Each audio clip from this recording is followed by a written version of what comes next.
So on this diversity dialogue, I have with me the CEO of Locale, Humaira Ahmed. Welcome to the show, Humaira. Thank you so much, Ashwin, for having me. Really excited to have this conversation with you. And as I was doing a little bit of research on you, as I do with all of my guests, I think your story of growing up in Pakistan and your parents wanting to, I'm actually not going to. I'm going to have you talk through the story because it's such a powerful story about a person who's willing and able to kind of push the boundaries and be able to be an inspiration for others. So talk through your journey to where you are today. Wow, yeah, brings back a lot of memories. Thank you, Ashwin. So, yeah, I grew up in Karachi, Pakistan. It was a very loving family, but growing up, it was pretty clear that it was always going to be very male dominated.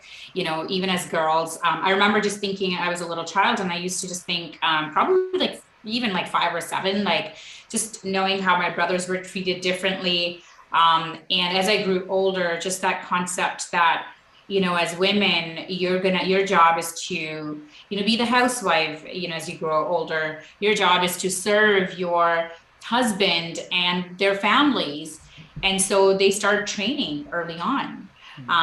Starting with, dads and brothers. And I just remember just feeling like I wish I was a boy because I have so much passion, ambition. I want to do things. I always wanted to be like my dad and not my mom. And yeah, so I always had that rebel in me. And as I grew older, one of the quick things to share is I was very good at playing cricket. Oh wow. And Okay. yeah, I mean, it's such a sport in Pakistan. I'm sure, Yeah. in India and UK. And I remember just wanting to play cricket, and I was able to get it, obviously, create a team at my school. It was amazing. I lived for it, would play with my cousins outside the street. And I remember one of my teachers at the school, she asked if I was interested in joining this coaching, academy for free. This is where all the people who actually go on to join the national teams go, because she saw potential. I remember being so excited. I think I was like 11 or 12, came home, told my mom. And the first thing she said was, that's never going to happen. Actually, when you turn 13, cricket was going to be done for you. You're not going to be playing outside on the streets. And it just broke my heart. But that's when I, realized like the world was not a fair place.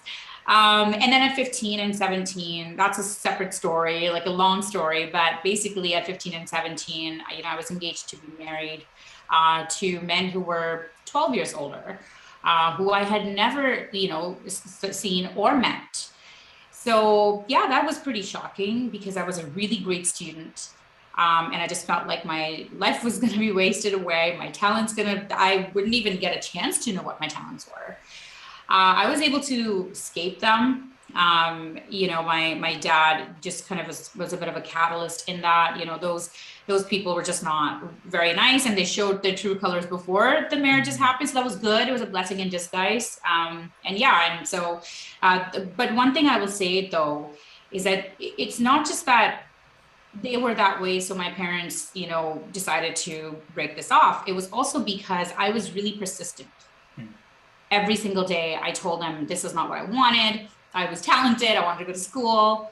And part of the deal that I had made with my dad was if I got into the best school, Karachi University, that he would let me at least, graduate for 4 years. So that was my motivation to get away from this marriage culture. And yeah, I got into the best school in software engineering, and rest is history. So yeah, I mean, it was challenging, but I also will say that education has saved my life. Wow, that is some story. So again, hats off to you for that persistence. So talking about that, I think one of the things that I know you are a big voice for this, right? Both inside your company as well as outside in the community, is tech diversity, Yeah. right? Or rather the lack of it, right? Mhm. So if you were to kind of look back and say it's the last 10 years or so, right? Where have you seen advances being made where you can actually point back and say, okay, so good, we're making progress over there, and where have we completely stalled and more things Mhm. have to be done? Yeah, that is a pretty big question. I was thinking about this, and I will say this, that in terms of when we talk about where we've seen advances, One is there's more exposure, about more, needing the need of diversity in tech and why. Obviously, and that stems from a lot of technology that is being built today serves women and other people that are not even part of the decision-making process of how this should work. Right from the user experience to the actual product of how things work. So just even learning those things and coming to surface that previously we hadn't even known of, like the airplane seats and things like that, right? Like if they're designed for men, Yep. Certain type. And so I think just exposure has been great. I would say thanks to the power of social media. More women have, now gone, getting into board seats. One of the organizations I follow is Catalyst. There's McKinsey reports that come out every year. Deloitte's now, coming up with their stats too. But definitely, we've seen the needle move forward when it comes to women getting on board positions, and I think it is really, really important. But I will also say that I feel like we have to follow the rule 7 of marketing. I've done marketing for a long time, so just try to bring that in. But the rule 7 of marketing is essentially where, people have to see an advertiser's product or service at least 7 times before they make a decision. Okay. And I feel like we're in that maybe the first or second, stage where there's exposure, there's awareness, but there's still stereotypes, right? So yes, things are moving forward where there's a lot of acknowledgement. There's a lot of even mandates, like Goldman Sachs, like they have this mandate to have, at least 1 woman on board, or I think there's a certain number, I don't want to quote wrong, but I do think that, acknowledgement from executive leadership, because that sets the tone, has been, I'm seeing a lot more of, it started with, a couple of years ago, it started with just more doing it for marketing. Everybody wanted to do it for marketing. And in Canada, it's about, for those of you who don't know, I'm in Victoria, British Columbia, Canada. In Canada, what we've seen also is that there's a lot of, government funding being handed out to make Canada more diverse. So with that said, again, a lot of grant funding is being given out. So obviously companies want to do it so that they get the funding and the marketing that comes with it. But I think now there's a real shift happening. We talk about this, or we hear about this, like great resignation. Yeah. But also I think there's so much, pressure, not pressure, but like almost like more a burden or emotional labor that women of color, people of color, LGBTQ community, like there's just so much that it's almost, it's just extra at this point, right? It's just extra labor. So I think while there's been movements, let's start with acknowledgement that there's some acknowledgement, there's some education. We have a lot of work to do. And I think what's concerning is that overall, when we talk about, yes, there's more women on boards, it has been movements, where women are being promoted to leadership. At the end of the day, when I think of like executive leadership, it's like the C-suite, because they have the most power or influence, right? They're still men, majority, and certain type of men.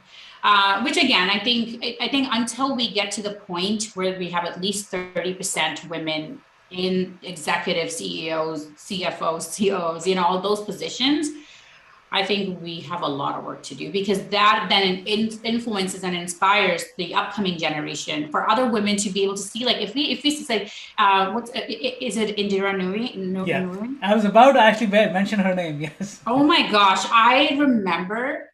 I started with watching Oprah in my darkest moments. Even as an entrepreneur, you go through ups and downs, and I watch Oprah. But now I also watch, her, because what she's done is amazing. So just being able to not just see other women of color, but, South Asian women of color, that is absolutely incredible. So I think more role models is needed. So there are movements happening, and I hope that we're following this rule of 7 at this point, where we're still in the early stages, and hopefully it doesn't take 2 years, is it 100 years or 200 years, like for equality? Like I hope It's not that long, because that's not happening in my kid's life either. That's just, yeah. So yeah, I think definitely it's better from like educational perspective. When we actually look at numbers, it's not good. And then actually when you ask, like, is it worse? Yeah, I think a lot of women, especially in technical positions in engineering, we're just still not there. Yeah, shining a spotlight and specifically the work that you do, which again for me, I think the aspect that you mentioned, which is the checking the box, ensuring there's a woman on the board. I mean, those are on to your point about grants coming in, and therefore we need to do this because we have to access the grant versus shifting it within an organization, right? Yeah. And the topic about equity and inclusion and belonging, and I'm talking about in that new. I was actually watching a clip of her actually recording a book of hers in her Mm. own voice, right? And yesterday I heard a BBC podcast about inclusion of the autistic ADHD community in the workplace, right? So, given your central role of what you do, how have you seen your clients themselves as well as the organizations that you work with in terms of, is there a cultural shift happening? Do people actually understand? I mean, this is not just a top down mandate. This is actually Hmm. every individual inside an organization needs to understand, okay, so if I do see a person of color, right, you have to understand that they're coming from a different place, so therefore Yeah. equity matters more than equality. And for me as Yeah. well, I mean, that was a like a wake up call when I started doing this. It's like, okay, what's the difference? And now I know what the difference is. But again, Hmm. what's your sense, I mean, in terms of the shift happening within an organization? Yeah, great question, Ashwin. So I think in terms of, can you hear me okay? Absolutely. Okay. In terms of the shift happening, yes, I think a lot of, I think what started as a marketing piece for a lot of companies to just look good. I think people are also realizing the talent that, that even if they've hired these people, they actually are helping advance the business, because at the end of the day, it's about, for executive leadership, it's like, is this helping our Yeah. business move forward, right? So they're seeing the benefits of having a diverse workforce. It's different ideas, it's different perspectives. When we talk about innovation, we need to have different thoughts, different minds, different ideas, different opinions, even some tension. Yeah. Because if it's the same flavor every single day, this is not going to work. And as our globally, as workplaces are evolving, I mean, COVID really was, in some ways, Ashwin, I think it provided a little bit of extra equity in the workplace. Because traditionally, if you think about it, people who wanted to work from home, unless they had the power or the means or Yeah. resources to do it, they couldn't. You would commute for hours just to get to work. It's frustrating, it's exhausting, it's wasting of your time, right? So just even thinking through that, like COVID provided that opportunity for people who wanted to work from home to be able to show that they could indeed work from home and do a really great job. So I think just even, sometimes I say you need that global adversity Yeah. that makes it a level playing field on certain in certain areas, right? Like I think that is just so refreshing.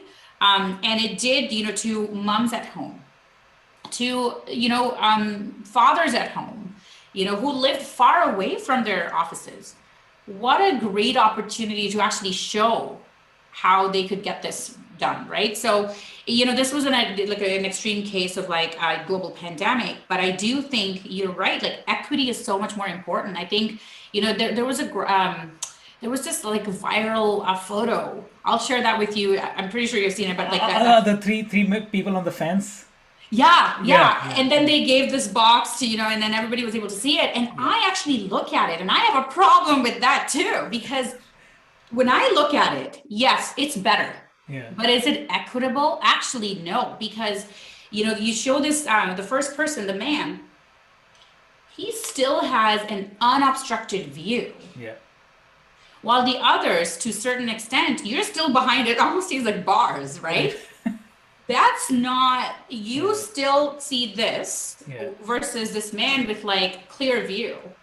How is this equitable? While you're giving opportunity, you've put up a box. Yeah. Make that box even taller. Yeah. with stairs, you know? Yeah. It's like, if you think about it, like, I think this is where, again, it's a marketing, I think it's a great piece because a lot of people have referred to it. People love it. It's better than the last one. And I actually want to make it another one. I might just do it. But, you know, I do think that really think about how does everybody feel? And I think when we talk about equity, so as an example, my husband, he's Caucasian, he's white, he has a great job, works for a global company. He used to go into the office all the time. And I work from home as an entrepreneur. He now was working from home, and he learned how hard it could be, especially when your kids are at home. Like how truly hard it was. And he was more burnt out than I was. And here's the thing, we learned end of 2020. You know, I was just saying, well, you have everything, Dave. Like, you know, your life is great. You have a job, you have, you know, everybody's healthy. And then I realized, you know, because I was used to living a certain way, Yeah. he wasn't. It was more equitable. Sorry, I totally went off tangent, but I do think that companies are starting to see that. You know, the leaders who are now in these situations are starting to see that. And I think that's great. I think we just need to, we should not stop. We must not stop.